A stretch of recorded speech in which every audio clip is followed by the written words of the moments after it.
Ketika Mongol masuk Baghdad, kurang lebih 2 juta umat Islam disembelih, sehingga telapak kaki kuda bangsa Mongol tenggelam dengan genangan darahnya umat Islam di Baghdad ketika itu. Ya seperti sekarang lah, kalau ada orang lempar tas begitu, boom gitu, lari gitu. Ya mungkin dulu begitu kurang lebihnya. Di mana-mana fobia Mongol, ketakutan bila ada yang menyebut Mongol, lari semua. Dan uniknya bangsa ini nggak pernah kalah. Inilah pertempuran, namanya pertempuran Ain Jalut. Pertempuran pertama umat Islam kontak langsung besar-besaran dengan Mongol. Terjadilah pertempuran hebat. Mongol dengan teknik memanah berkudanya, warisan budaya mereka,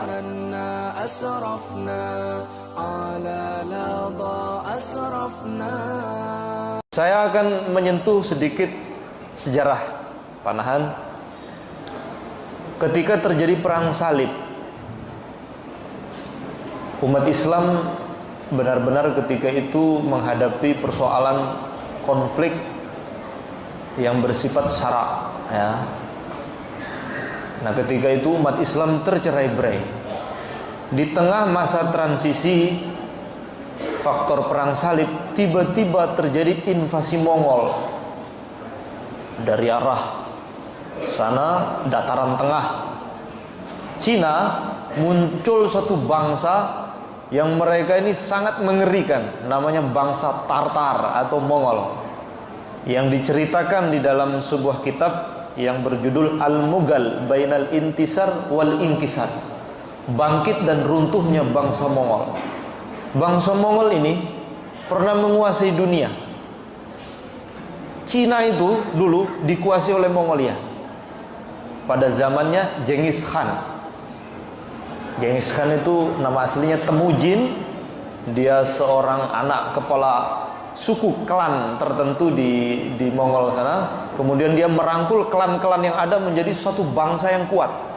Mereka ini kalau menaklukkan negeri bukan untuk menguasai, tapi memang untuk menghancurkan saja. Kalau sudah rata, ya ditinggalin begitu saja. Hingga akhirnya terjadi invasi, negara demi negara ditaklukkan.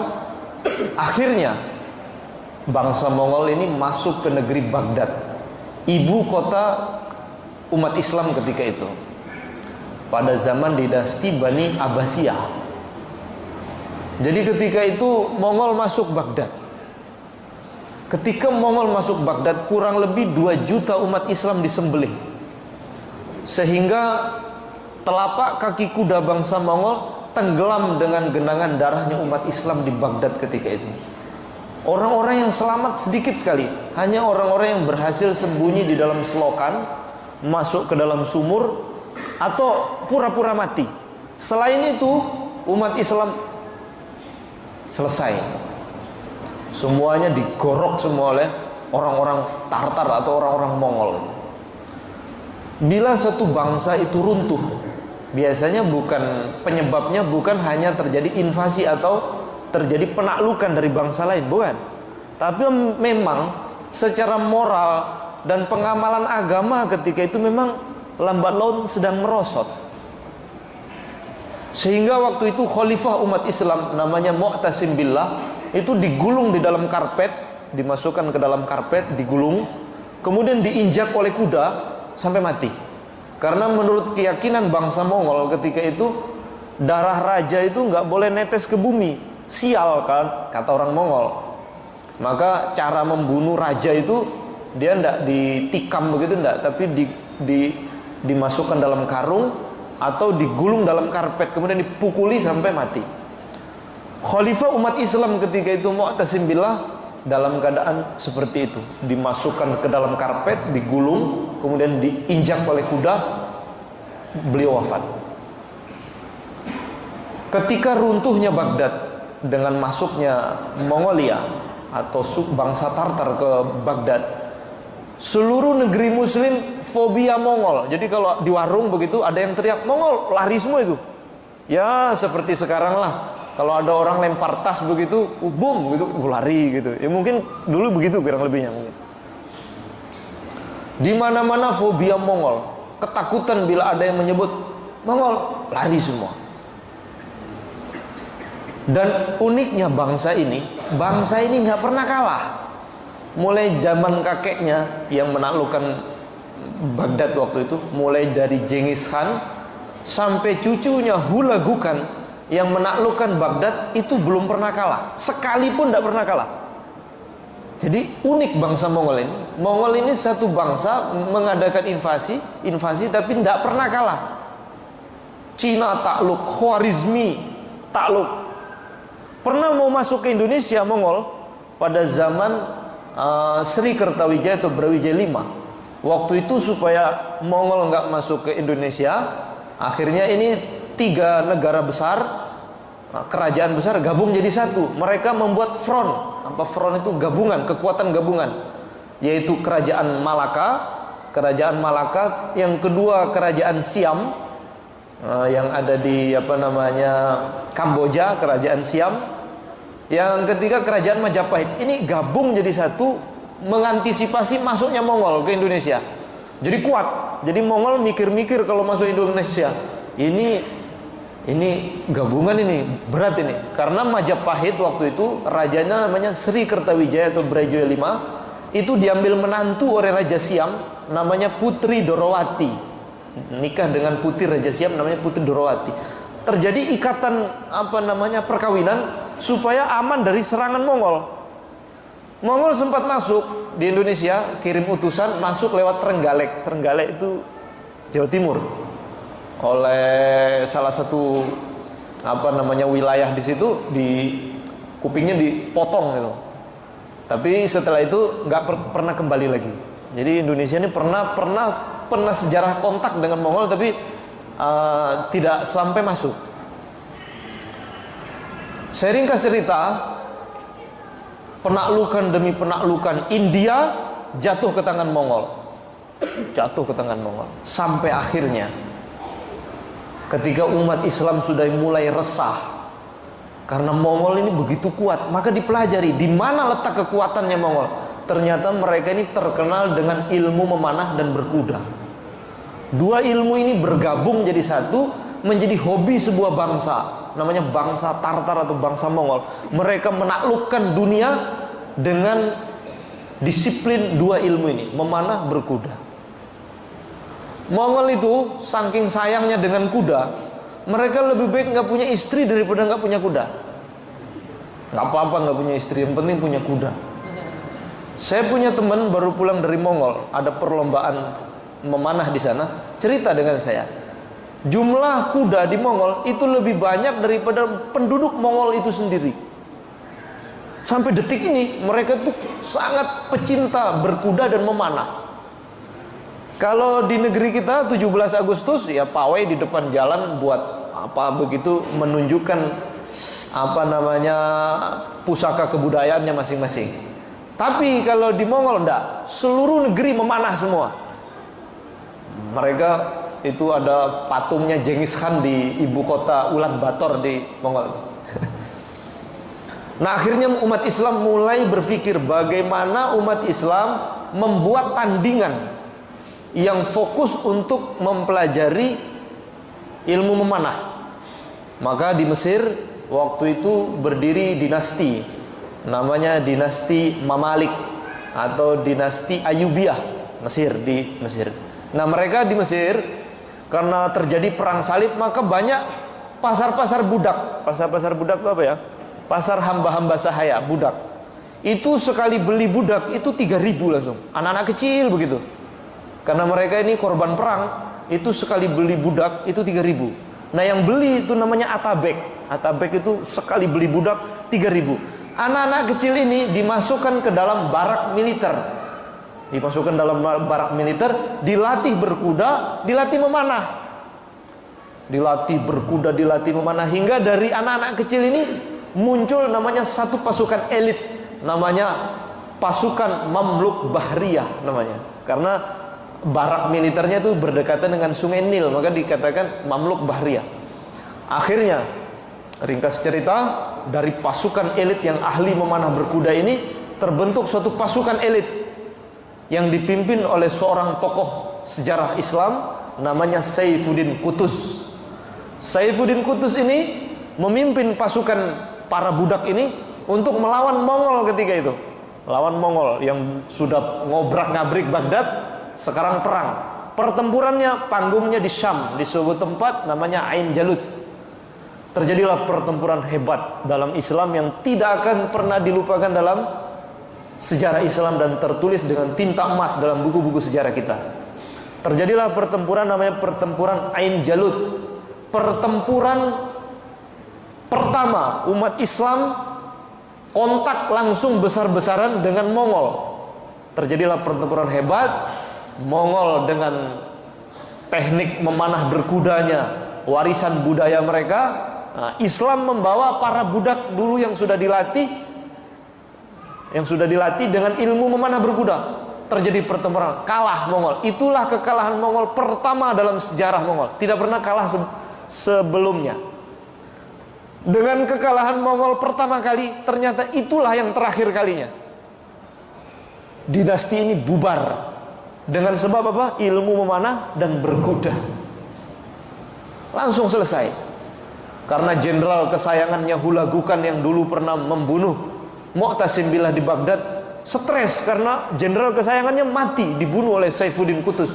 Akhirnya stres, mati stres, ya. Bukan mati dibunuh kalau Hulagukan, mati stres, akhirnya mati. Setelah itu anak-anaknya Genghis Khan pada masuk Islam.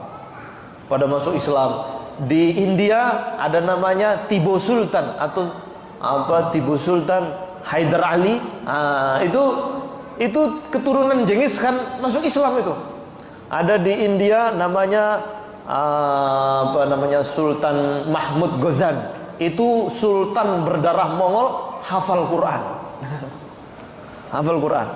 Jadi dengan sebab kekalahan Mongol itu bubar, terus negara-negara yang sudah dikuasai Mongol pada masuk Islam. Sebab apa? Ketika umat Islam perhatian dengan ilmu memanah dan berkuda. Itu di di Persia. Itu juga berdiri kerajaan Mongolia di sana. Di suatu hari ada seorang syekh namanya Syekh Jamaluddin namanya. Syekh Jamaluddin Al-Farisi. Dia orang Persia. Nah di Persia itu ada seorang pangeran Mongol namanya Tugluk Timur namanya. Timur itu artinya besi kalau dalam bahasa Mongol. Makanya ada tokoh Mongolia namanya Timur Leng. Timur Leng itu siapa? Artinya besi pincang karena dia pincang. Pincang tapi kalau perang nggak pernah kalah. Maka karena kuat sekali maka dipanggil dengan Timur Leng, besi pincang. Nah ini ada putra mahkota Mongol namanya Tugluk Timur namanya. Dia kalau berburu bawa anjing Helder besar-besar itu, bawa pasukan, semua orang yang jalan di pinggirnya harus berhenti, nggak menghormati dia, nggak boleh jalan. Ketika Tugluk Timur ini keluar dari istana bawa anjing besar, tiba-tiba Syekh Jamaluddin dengan santrinya itu lewat. Namanya seorang ulama kalau jalan itu tunduk gitu. Maka dia perhatikan, ini orang kok jalannya begitu ya, tunduk begitu. Tangkap coba, tangkap. Maka Tugluk Timur bilang kepada Syekh Jamaluddin ini, hei Syekh, kamu kenapa jalan kok nunduk begitu? Tidak dijawab. Akhirnya ini putra mahkota Pangeran Mongol ini tanyanya berbeda. Syekh, kamu sama anjing saya ini baik mana? Kurang ajar nih pertanyaannya. Kamu sama anjing saya ini bagus mana? Maka Syekh Jamaluddin bilang, oh lihat dulu. Kalau saya mati membawa Islam, maka saya lebih baik daripada anjing kamu. Tapi kalau saya mati tidak membawa agama Islam, berarti anjing kamu lebih baik dari saya. Maka Tugluk Timur Pangeran Mongol ini kaget. Loh kok bisa begitu? Memangnya Islam itu apa? Duduk sebentar. Akhirnya diceramahin. Islam itu begini. Nggak jadi berburu, terkesan. Wah bagus sekali agama Islam. Begitu Islam? Benar. Bagaimana kalau kamu masuk Islam? Kata Syekh Jamaluddin. Wah saya nggak berani sama bapak saya. Gini aja, kalau bapak saya mati, kan saya yang ganti. Tagih saya akan masuk Islam. Tagih ya, ingat ya. Ya, akhirnya pisah. Setelah itu nggak ketemu lagi. Akhirnya Syekh Jamaluddin ini sakit-sakitan. Ketika beliau rasakan sudah mau wafat, beliau panggil putranya namanya Hishamuddin. Beliau bilang kepada putranya, Hisham, kalau bapak mati dan putra mahkota jadi raja namanya Tugluk Timur, tagih dia masuk Islam ya. Iya, wafat. Tidak lama dari wafat tersebut, itu Raja Mongol meninggal, gantilah Tugluk Timur jadi raja. Cuman putra Syekh Jamaluddin bingung, ini mau ngasih tahu gimana caranya, ini raja masalahnya. Akhirnya buat siasat, azan di depan istana. Jadi subuh-subuh tuh depan istana teriak dia, Allahu Akbar, Allahu Akbar. Bangun raja, ini siapa teriak-teriak di depan itu? 2 kali besoknya teriak lagi, Allahu Akbar, Allahu Akbar. Itu siapa kurang ajar teriak-teriak di depan istana? Tangkap akhirnya. Setelah ditangkap dihadapkan di depan raja. Kamu ini ganggu tidur saya. Kenapa kamu teriak-teriak di situ? Biar ditangkap, katanya. Saya teriak memang mau ditangkap. Oh gitu. Kamu siapa? Saya putranya Syekh Jamaluddin. Oh, tahu saya. Bapakmu kemana? Sudah meninggal. Oh, Syekh Jamaluddin sudah meninggal? Iya, sudah meninggal. Saya tahu, kamu kesini pasti mau ngajak saya masuk Islam, ya kan? Kayaknya bapak kamu wasiatnya begitu. Betul. Oke, saya menepati janji saya. Kumpulkan menteri-menteri. Kumpulkan menterinya, berdiri Tugluk Timur, angkat tangannya, asyhadu an la ilaha illallah wa asyhadu anna Muhammadar Rasulullah. Kemudian Tugluk Timur bilang, raja baru Mongol nih, saya sudah masuk Islam.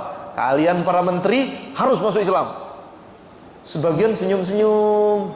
Kenapa kamu malah ketawa? Kami sudah masuk Islam lama, cuman nggak berani bilang-bilang katanya. Ternyata udah lama masuk Islam, cuman karena takut sama rajanya diem-diem aja. Artinya apa? Kekuatan Islam itu adalah kekuatan akhlak. Jalan tunduk pandangan itu merubah satu negara. Berjalan dengan menunduk pandangan merubah satu negara. Berubah. Menyebar Islam kemana-mana dengan akhlak. Yang kedua, kekuatan umat Islam itu berada bila umat Islam itu kuat. Terbukti ketika umat Islam itu perhatian dengan ilmu memanah berkuda, negeri kita ini aman nanti. Maka sunnah memanah, sunnah berkuda ini adalah suatu sunnah yang terlupakan. Terutama ketika ditemukannya misiu. Misiu itu alat senjata di Perang Dunia Pertama. Orang sudah nggak mau bahas memanah lagi. Padahal ilmu memanah itu dulu ada sekolah-sekolahnya, ada pondok-pondok pesantren yang menaungi para anak-anak itu untuk belajar memanah. Karena Rasulullah SAW bersabda, "Allimu auladakum as-sibahata war-rimayah." Ajarkanlah anak kamu berenang dan memanah. Hingga dulu orang-orang tua pada ngantar anaknya ke pondok-pondok bukan hanya sekedar untuk hafal Quran, bukan hanya belajar fikih, belajar tafsir, belajar hadis, tapi mereka di sana belajar ilmu memanah. Nah, kita sekarang ini umat Islam ini sedang diuji oleh Allah Subhanahu wa taala. Anak-anak kita ini permainannya itu aneh-aneh. Suka ini nih, benda-benda yang segi empat ini. Nah, ini namanya HP ini. Ini sudah meracuni otak anak-anak kita. Di sana ada media, ada namanya game itu. Game itu berbahaya sekali. Rasulullah SAW bersabda, sebaik-baik permainan kalian adalah memanah. Artinya Rasulullah sebagai pimpinan umat Islam, Rasulullah tahu di dalam tubuh umat ini akan muncul berbagai macam permainan. Tapi beliau sudah memberikan ultimatum kepada kita 1400 tahun yang lalu, bahwasanya sebaik-baik permainan kalian adalah memanah.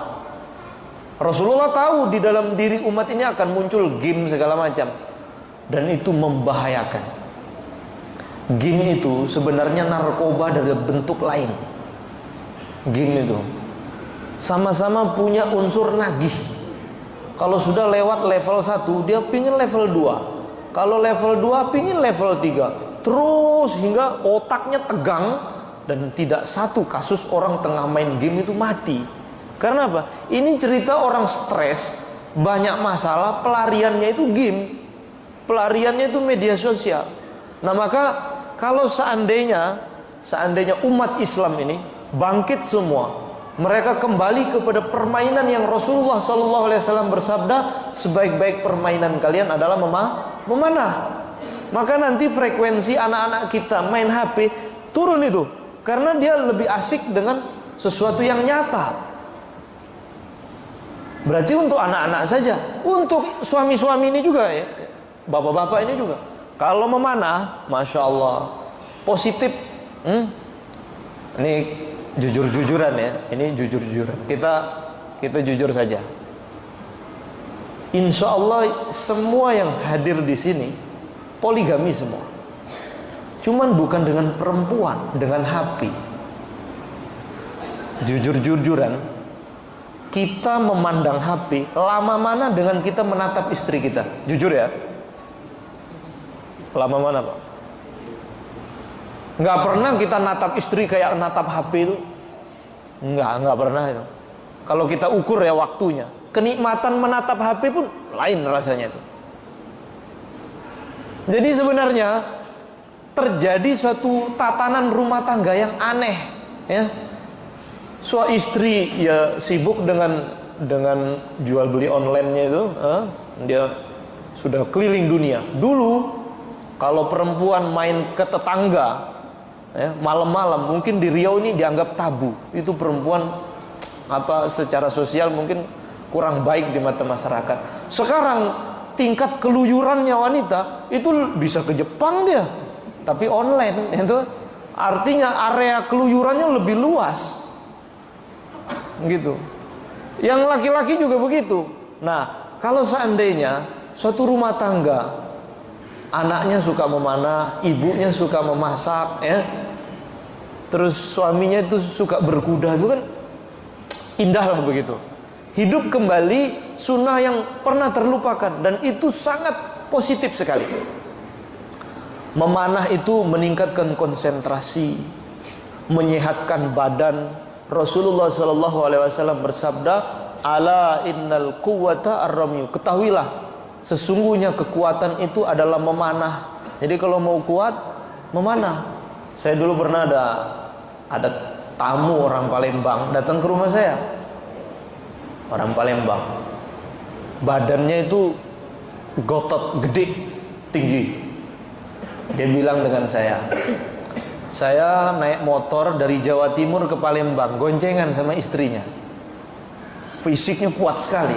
Tapi dia bilang kepada saya ini Ustadz, walaupun badan saya kuat begini, tapi hubungan rumah tangga saya lemah sekali saya ini. Saya ini lemah, hubungan suami istri saya bermasalah. Ada solusi nggak? Waduh, saya bilang kalau yang begituan jangan tanya saya.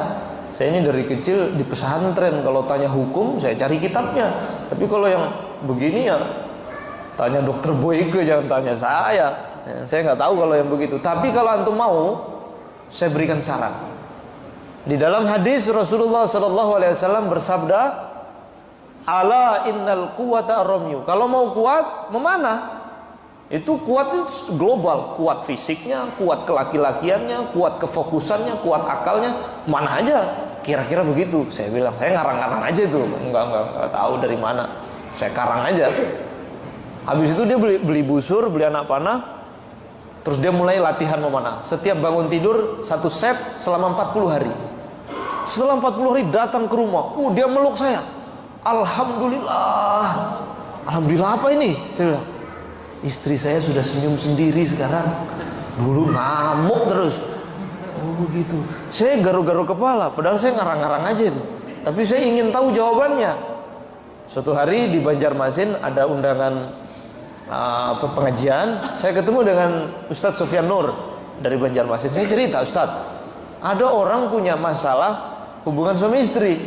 Saya jawab aja dengan memanah, karena Rasulullah mengatakan ala innal quwwata ar-ramyu. Sesungguhnya kekuatan itu dalam memanah. Tentunya sembuh. Setelah 40 hari sembuh. Itu kok bisa ya Ustaz? Oh, sebenarnya bukan antum yang menemukan itu. Inggris itu sudah mengadakan penelitian. Ternyata problem laki-laki terletak di tulang punggung. Pernah jatuh, posisi duduk yang salah dan lain sebagainya membuat tulang punggung, tulang ekor laki-laki itu terganggu. Dan itu tidak ada cara untuk menstabilkan tulang punggung kecuali dengan gerakan memanah. Dan itu sudah ditemukan oleh Inggris, orang Inggris duluan. Padahal ini adalah sunnah warisan Nabi kita dan para sahabat. Jadi kalau mau, jadi saya bilang, oh ternyata ada dasarnya. Di samping itu nanti kefokusannya juga begitu, akan terbentuk fokus. Saya punya anak umur 7 tahun. Kalau sholat itu nengok-nengok dia, lari kadang. Saya latih dia memanah. Akhirnya sekarang dia bisa sholat tenang karena sudah terbiasa fokus. Karena memang problem kita, anak-anak kita itu tidak fokus. Maka dengan memanah itu dia bisa lebih fokus. Banyak sekali sesuatu yang tidak bisa kita idrok dengan ilmu pengetahuan yang terkandung di dalam ilmu memanah ini. Rasulullah SAW bersabda dalam sebuah hadis yang diriwayatkan oleh Sayyidina Abdullah ibnu Abbas radhiyallahu ta'ala anhu, Rasulullah SAW bersabda, "Man ta'allama ar-ramya," barang siapa yang belajar memanah, a'tahullahu salasata asya' fid dunya. Barang siapa yang belajar memanah, Allah Subhanahu wa taala akan beri dia 3 perkara di dunia ini. Pertama, al-izzatu 'indan nas. Allah Subhanahu wa taala akan berikan dia kewibawaan di mata manusia. Allah akan jadikan dia agung di mata manusia. Pada umumnya orang itu kalau bisa bela diri, ada suatu senjata yang dia kuasai, itu maling masuk rumah tuh mikir 1000 kali. Oh, ini rumah polisi itu kenapa jarang kecolongan? Karena dia menguasai sebuah senjata. Bukan hanya itu saja, itu yang bisa dilihat oleh manusia, tapi Allah Subhanahu wa taala akan berikan kehormatan secara khusus bila orang itu belajar memanah. Yang kedua, al-haibatu indal a'da. Orang yang belajar memanah, Allah berikan dia kewibawaan di mata musuh.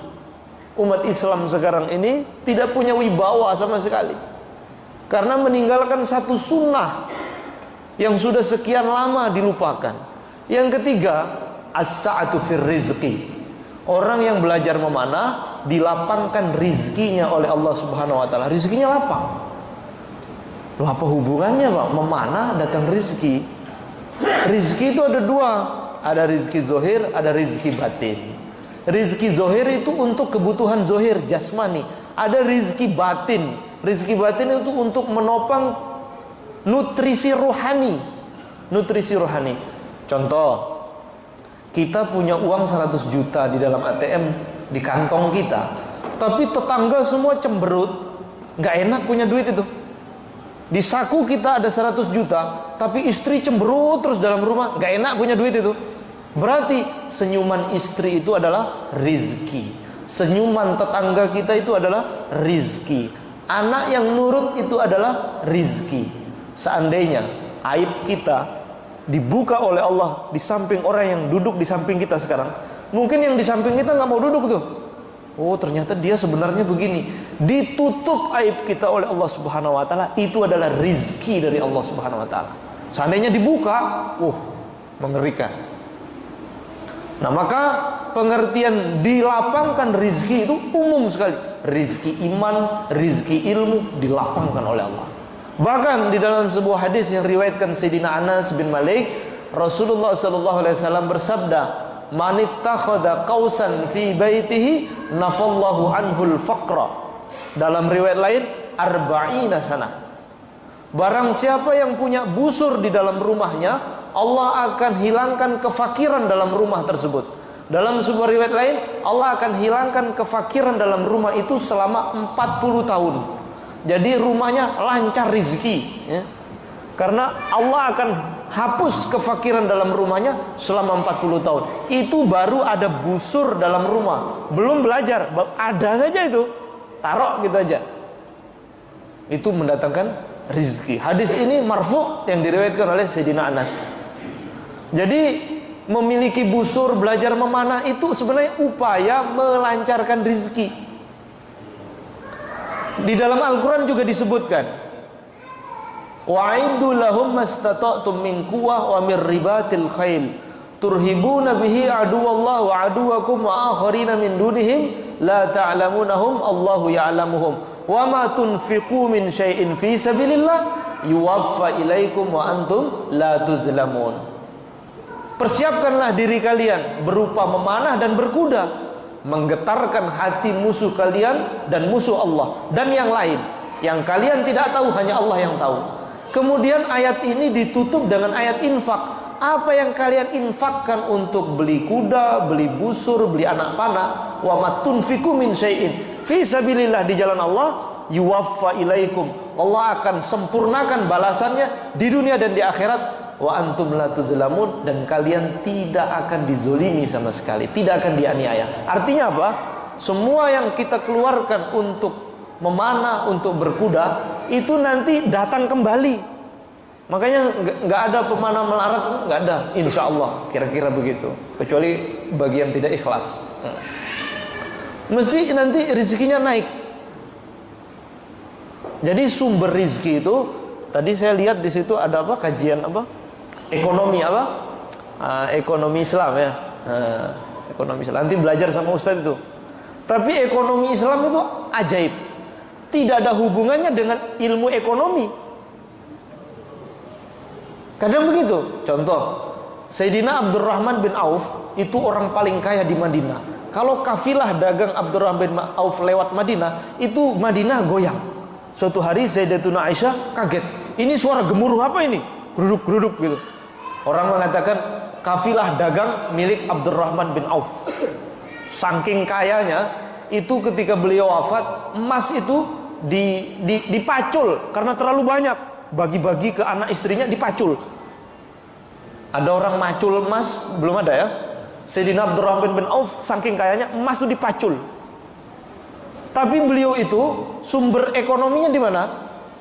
Ada orang tanya kepada Abdurrahman bin Auf, wahai Abdurrahman, ini importir, beliau itu seorang importir gandum dari Mesir, dari Kufah, dari Basrah, Syam, masuk Madinah. Kalau jualan nggak pernah ngambil untung. Nah, ada yang berani? Nggak ada yang berani kan? Beliau kalau jualan di Madinah nggak pernah ngambil untung. Hingga orang tanya, Abdurrahman bin Auf, kalau jualan kok nggak pernah ambil untung? Untung kamu dari mana? Saya nggak perlu ngambil untung karena saya mengimpor semua makanan-makanan dari luar ke Madinah untuk memudahkan ekonomi ahli Madinah, supaya mereka sibuk ibadah saja, nggak usah pikir makanan. Saya yang pikir itu. Saya masukkan impor ini membantu ahli Madinah. Lah untungnya dari mana? Tali. Dari tali. Jadi kalau unta itu nanti ada tali yang ngikat karung-karung itu, nanti ketika dibuka, dijual, nah ada sisa tali. Tali itulah yang dijual, itulah keuntungan Abdurrahman bin Auf. Kok bisa begitu keuntungannya jadi besar cuma lewat tali? Abdurrahman bin Auf mengatakan, karena sistem ekonomi saya seperti itu, kalau saya melempar batu, saya sudah yakin di bawah batu yang saya lempar itu sudah ada emas yang disediakan oleh Allah. Jadi kalau lempar batu, batunya diangkat, di bawahnya sudah ada emas. Karena apa? Nolong orang lain. Nolong orang lain.